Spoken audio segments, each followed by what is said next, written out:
Hello and welcome to Barking Mad and welcome to vlog 3.5. As you can see, we're all rested here.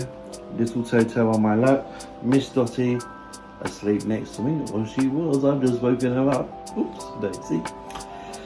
And why 3.5? When it's a 0.5, I do those because we're not going anywhere. We're not going outside on an adventure to view anything, to try anything, to journey anything.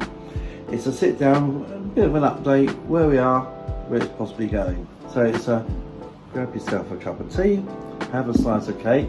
I've had mine, or two. And so here we go.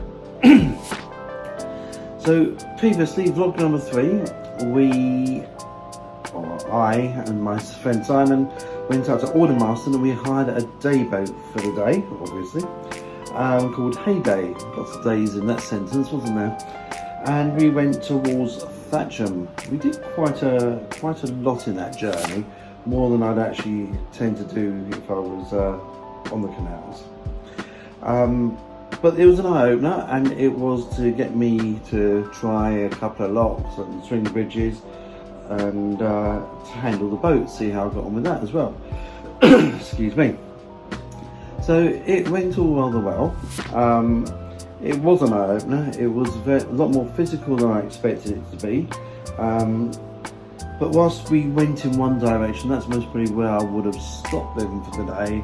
We then of course had to turn around and come back to get the boat back. And there was a time scale element to it, because the last electric bridge just before Aldermaston Wharf, that actually closes at 4:30 for rush hour traffic.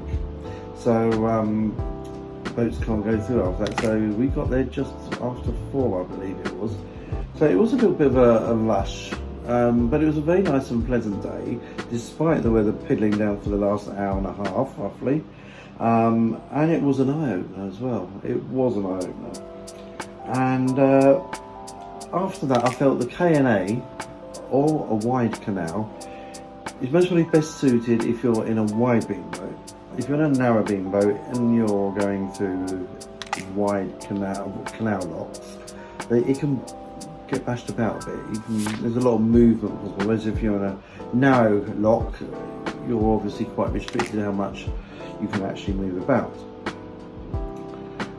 Having said that, so if I was going to be on a narrow boat, then most probably I'd look at a narrow canal to keep it on as a main base. A wide beam is obviously more attractive because of the space element and the fact they don't move about so much at all when a boat goes past or in a bit of wind or whatever. But you are very restricted as to where you can go. There's a north and south divide. You can't do the middle bit around Birmingham, the narrow canals. Canals that I'd love to do, like Oxford Canal and the Stratford-on-Avon Canal, absolutely stunning canals, but they're not wide canals. So if I went for the wide canal boat option, the wide beam, I'd be looking at the Kennet-and-Avon, which is a notoriously busy canal. It's got a huge amount of locks and swing bridges in, and as a vlogger I follow, a Journey with Jono, recently said it's very, very hard work for a single boater. And that did make me think, if he finds it difficult, then, and he's quite well experienced narrowboater. You've also got the Grand Union Canal, you've got the River Wey, the River Thames, which I must admit that would be stunning. So even once every other month, once a month, go down the Thames from Limehouse Bay, under Tower Bridge, that must be stunning, past the main West End attractions like the Eye, Houses of Parliament, MI5 building, etc, etc. Tower of London, not to forget. Sorry. And as you go through Teddington and Brentford onto the Grand Union, you've also got the River Stort and the River Lee in London, all quite crowded, all quite hard to find a mooring at times, especially the last two. And of course you've got the Basingstoke Canal. Now the Basingstoke Canal you would actually have to pay extra to go on because it's not owned by the CRT, it's owned by Hampshire and Surrey County Council. And facility wise, you do have to stop your boat up before you go on it really. There's not much in the way of diesel or water or loo drop-off points. So you really do have to fill up on food, fill up on diesel, fill up in water and empty out your load before you go on it. Quite restrictive, but it's what you get for having a big boat. And I've got to be honest, from the experience in our little day boat on the river Kennet and Avon Canal, there's times I dreaded meeting a narrowboat coming the other way, let alone a wide beam. And I think if you're on a wide beam, you do feel that you're the one that's causing the issue, so you tend to give way all the time. Something for me to think about. So, still undecided. There is, of course, the park home option. And there are some very nice ones out there right this moment in time. There's a gorgeous one in Sway near Lymington, it's actually in the New Forest. Very, very nice. It's only 6 years old, top end of my budget. All of these take 2 dogs, which is great. There's another one down in New Milton, also on the edge of the New Forest by the coast. There's about 4 or 5 in Ringwood, a couple of parks there. There's 3 on one and 2 on another available. Decent sized parks, quite big, whereas the latter 2 are quite small. And they all take 2 dogs as well. And as you go more west, Dorset, Devon, there are also a few more available there. But going as far as somewhere like Exeter, where there was an absolutely stunning park, I'm in the midst of family and friends. Family, I see most probably 2, possibly 3 times a year. It would be nice to see more of them, but Exeter would still be an hour to an hour and a half drive most probably. And friends, I've quite a nice mix of friends, from ex-work colleagues to current work colleagues to friends I socialise with, and I see them roughly about once every 4 to 6 weeks. So it would be nice to be closer to this area, if I'm honest, to be able to keep in touch with everybody. Hello, here we go.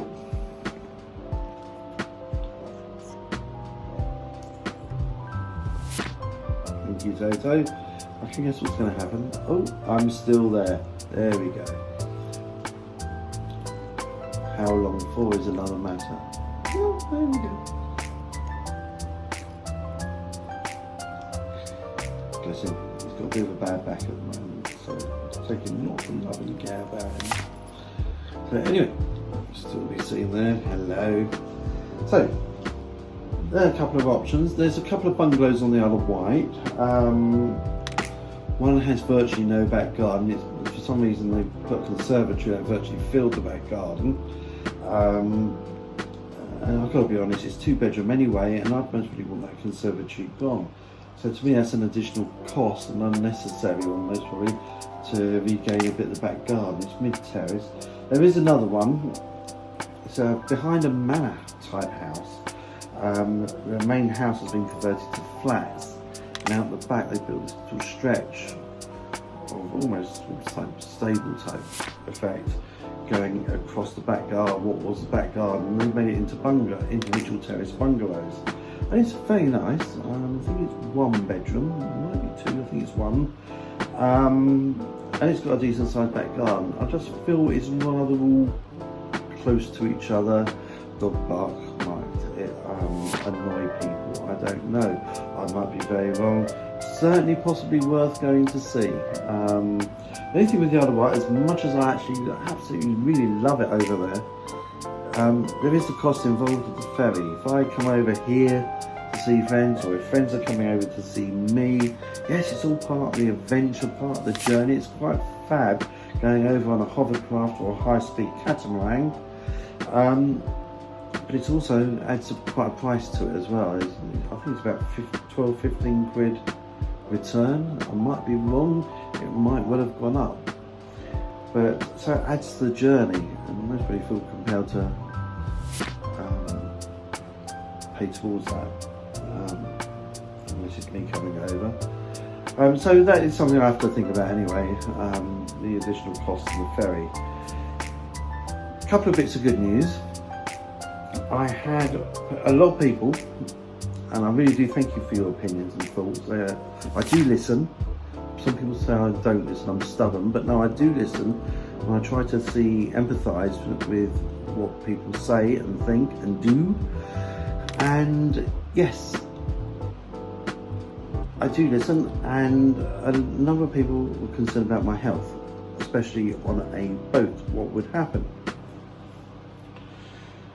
And whilst I've asked other vloggers who I follow on the canal, what do you do if you need a doctor? What do you do if you need a dentist? What do you do if you need a vet? What do you do if you have an emergency and have to go to a hospital, etc.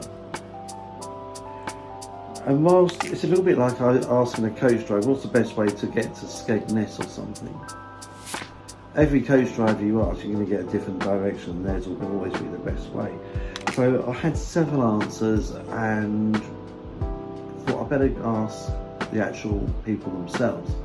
So last week I've contacted my doctor's surgery. I've sent them an email. I haven't had a reply from the doctors yet, which is a little bit of a shame, but of what I understand is I would keep the same GP surgery, and my regular medication would be sent to a pharmacy near to where I am. So as I'm chugging around the canals, if I see that in a week's time I'm going to be going past an Asda, I will send through a little on my phone, on the phone app, what prescriptions I need, and get the prescriptions sent through electronically to that Asda. And then when I get there, tie up, chug a boat, and pop into Asda and go and get my tablets, and hey ho, on we chug. Regarding my Crohn's, which recently did have a flare up when we went ironically on a heyday, I was mid-flare up, which made it rather painful, but which didn't help to the pains I went through that day. So I spoke to the nurses, and amazingly, I'm guessing it's expensive, that's why they don't give it to you anyway. As long as you've got a smartphone and you've got internet on the boat, which I would have, and I have got a smartphone, I've got an iPhone, they give you a device, or if you're having a flare up, I think they might send it to you before anyway when you do the move. It's a device, and you do your little sample test, shall we say. They'll go into graphic details. Those who know anything about Crohn's will know what sort of test I'm talking about. You dip it in there, it automatically tests it there and then, and gives the result electronically, which it sends direct to the QA in Portsmouth. And they can diagnose if you need any additional medication. Any additional medication can be sent through to my doctors, who will then send a prescription electronically to my designated pharmacy. Amazing! So I can get test results done there and then, literally, rather than waiting the 2 weeks that I do at the moment. I guess it's a cost implication now. They responded within 24 hours, 2 phone calls. I was so impressed, and they were so mega helpful. My cancer, the CLL, chronic lymphocytic leukemia, which is, I know, is slow growing. Initially, when I was diagnosed, I was told 2 to 10 years roughly as a guide. Well, January next year we're in year 3, or that is year 3, so we start year 4. Hence why I would like to do this now, bucket list, you know. So anyway, I emailed them, as I did the others, and I got an email back within 24 hours from the actual consultant himself, Dr. Coulter. Dr. Coulter, thank you so much. I don't suppose you're following this for 1 minute, but I do thank you very much. And to Joseph, who's your was the secretary who sent it over. Really do appreciate the speed and efficiency and the detail that was gone into. So I'm known as being quite stable enough. Cheek of it. Anyway, I'm known as being quite stable, my condition, and it's highly unlikely to change for the foreseeable future, at least 5 years, he reckons. He said it might not happen for 10 years, and he said some people, the unstabilising of the situation doesn't ever happen, but we don't know. We don't know until it happens. He said, however, it would not be a sudden change, and I would certainly have sufficient change to be able to go to a marina and moor up, make arrangements for my dogs, and get myself down south. So I can still see both Crohn's and the cancer, I can still see my consultants for the 6 monthly or annual checkups. Although both of them have said such checkups are done mainly now by video call or phone call at the very least. So it's very unusual at the moment that they are actually seeing people. So even better.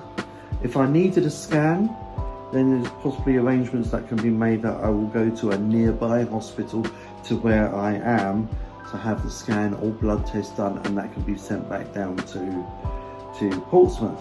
So all very good, all very reassuring, and that really did put my heart at rest, knowing that medically I can maintain the same consultants that I see now, whether I'm chugging around the Leeds in Liverpool or Kennet and Avon or in a mobile home in the New Forest. Fantastic. Dentist wise, I did ask my dentist, I'm on DEM plan. If I'm moored up at a marina, I most probably would get a dentist that's near to the marina.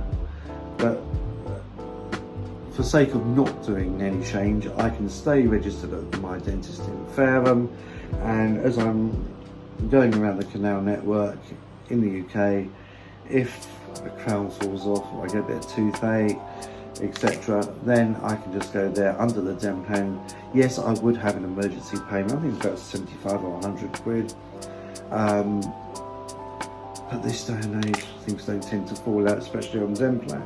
You get a very good quality of fillings, crowns and care. As long as I can go back to my dentist in Fareham, or if I change that to one nearer to the marina for 6 monthly checkups. That's not the end of the world, is it? Every 6 months, come back to your marina. Which would be quite nice to stay a few weeks in the marina that you're paying for. Vets, not a lot really to do with vets. I would stay registered with my current vet, and to be honest, for any veterinary care that's needed as I chug around, dotty with the glands, etc., then I can just go to the Pets at Home vets. Can't think what they're called now. Vets R Us? That's probably not. But they're all around the country. Then they are individual vets, they're not linked, amazingly enough, even though they're all called the same name. But can just go to any vets that's nearby, and yes, there's going to be a taxi run should that be needed. That's if I'm on the road. So that's where we are at the moment. Still got all the options. The new Narrowboat would be a very nice option. A little bit unknown if it's going to bob about much, but that is something I don't think you'll know until I get it. A cheaper Narrowboat and not worry about work, semi-retired, chug around canal network and work as and when it comes up will be a bonus, but financially I wouldn't need to by having bought a cheaper boat, and I could get a perfectly decent 10-15 year old Narrowboat. As with the new Narrowboat option, I would need to work. Leaving dogs while I work part-time in a Narrowboat generally would be okay. But on some of these hot days we've been having, it wouldn't be okay. and because the space inside would heat up rather quickly, even though you could leave side doors open and windows open. You are still in a metal tube, even though it's insulated. Wide beam, perhaps my favourite option at the moment. A lot more space. It's like a real luxury apartment inside. A lot more space, so I would need to work 3 days part-time a week. So good. When the dogs are left alone inside, it'd just be no different to leaving them inside here. The space of a wide beam would generally be about the same floor space as upstairs and downstairs as this house. Quite scary. I've been moving that through locks and things. Whereas a narrow boat most probably would be just about the downstairs area of the house, except in a long thin line. Things to think about. So there's a lot of things happening. House-wise, it's still on the market. I've had a viewing, I know. Little Toto's, he's fallen over in shock. Look at that. We have had a viewing. It was the best house he'd seen. He hasn't come up with an offer yet. We will see. But hopefully that might be the start of things to move, either with him, being a first-time buyer. It'd be very nice. Brilliant timing with other things that are going on in life, which I'm not going to talk about right now, but there are other things going on.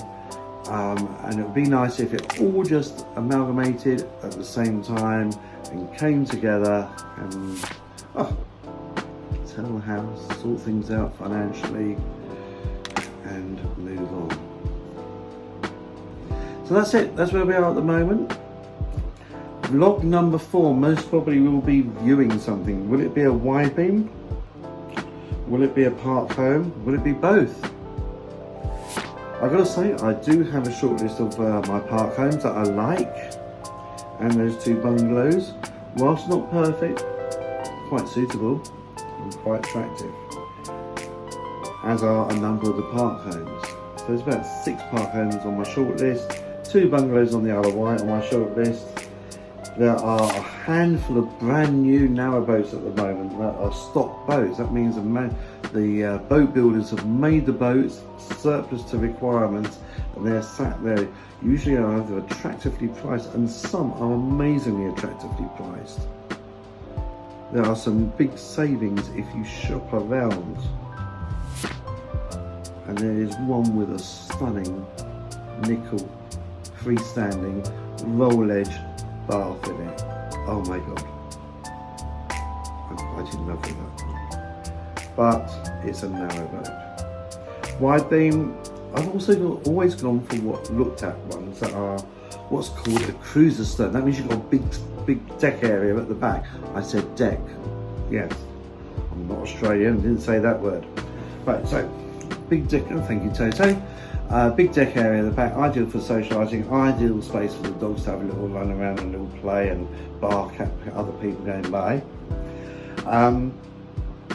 But this one is an aqualine. It's 60 by, I think 60 foot by 11 or 12 foot.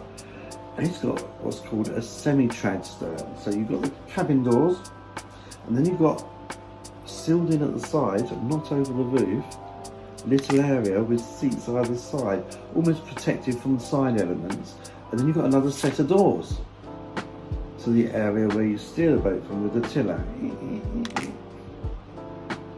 So when I go through a lock, I would have to shut the dogs inside the cabin normally. Well, this one's got this extra space. I should try and put a photograph on this video clip of it to demonstrate what I'm talking about. It'd be ideal without having to shovel them inside whilst I go through a lock or moor up, or banging the pins in to moor it. I can just put them in this middle bit. Whilst they might not be able to see unless they jump up into the sea switch, knowing these two they most probably would, they're not like to, they won't be able to jump in the water or run over and try and jump onto the land or someone else's boat or whatever before I put a huge tether on them, stop them running off after sheep and cows, and imagine it. So there we are. I should put a couple of photos on of the ones I like, just to give you some ideas of what I'm looking at. Hope you've enjoyed this. Hope it's not been too boring. As you can see, time has progressed. It's gone on way too long. I was going to do this as separate little videos, but I've done it as one big one. Sorry. I haven't had a sip of my tea yet. So I'm going to have this. Bid you farewell. And if you've enjoyed this, give me the thumbs up. If you haven't enjoyed it, still give me the thumbs up. Who gives the monkeys? And I do actually. I want you to enjoy these. And click subscribe and click the bell icon. That way YouTube will let you know when I do my vlog number 4. I never say this correctly. When you hit the bell icon, YouTube let you know when the next vlog comes out, which hopefully will be in the next week or 2 at the most. You stay safe. Lots of nasty things out there. Be good. Bye.